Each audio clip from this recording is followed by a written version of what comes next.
30,000 টাকা ভাই কালকে নিছি ভাই লোনের মাধ্যমে গার্মেন্টস করে টাকা ভাই 1 টাকা শোধ করি নাই অনেক কষ্টে নিছি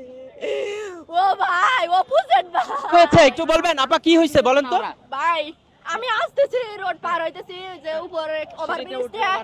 তা আমার জামাই কি করতেছে লাগেজটা মাথায় নিছে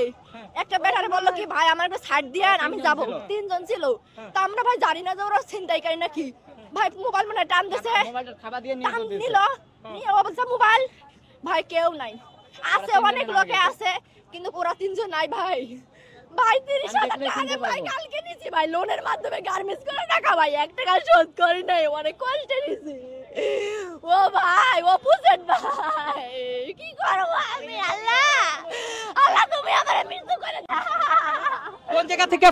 কোন জায়গা থেকে নিয়েছে ও ভাই ওই যে লোক প্রথমে গেট দিয়ে সিঁড়িতে উঠতে ভাই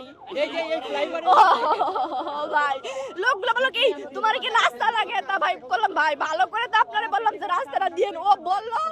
একটু পরে দেখি মোবাইল নাই আপনার পকেট থেকে নিয়েছে আমার জামার পকেট থেকে ভাই ভাই তাদেরকে চিনেন দেখলে চিনবেন এ তুমি চিনবা এই তুমি চিনবা দেখলে চিনতে ভাই, দেখলে চিনবে। ও তর্ক করছে আবার ও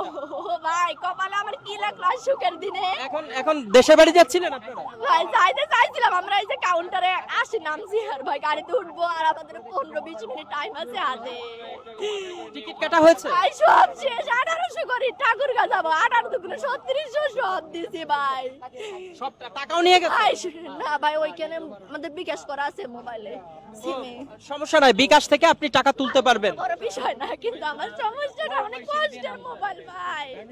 আমি কি করলাম আজকে আমার সুখের দিনে কি কষ্ট আসলো মনে তুমি ওখানে থাকো তো আমি খোঁজ করে দেখি কি করবো? মোবাইলটা বন্ধ ভাই ফোন দিলাম সাথে দেখি ভাই ফোন বন্ধ বলে দুঃখিত বলে ভাই মনে তুমি ওখানে থাকো তো আর এই নম্বরে ফোন দিও দর্শক যেমনটি শুনছিলেন আমরা ঠিক এই মুহূর্তে নবীনগর বাইপেল যে সড়ক রয়েছে সেই সড়কে রয়েছে এখানে সেনাবাহিনীর কাছে এসেছিলেন সহায়তার জন্য একজন দম্পতি তারা মূলত একটি দেশের বাড়ি যাবেন ঠাকুরগাঁ যেমনটি বলছিলেন সেখানে যাবার পথে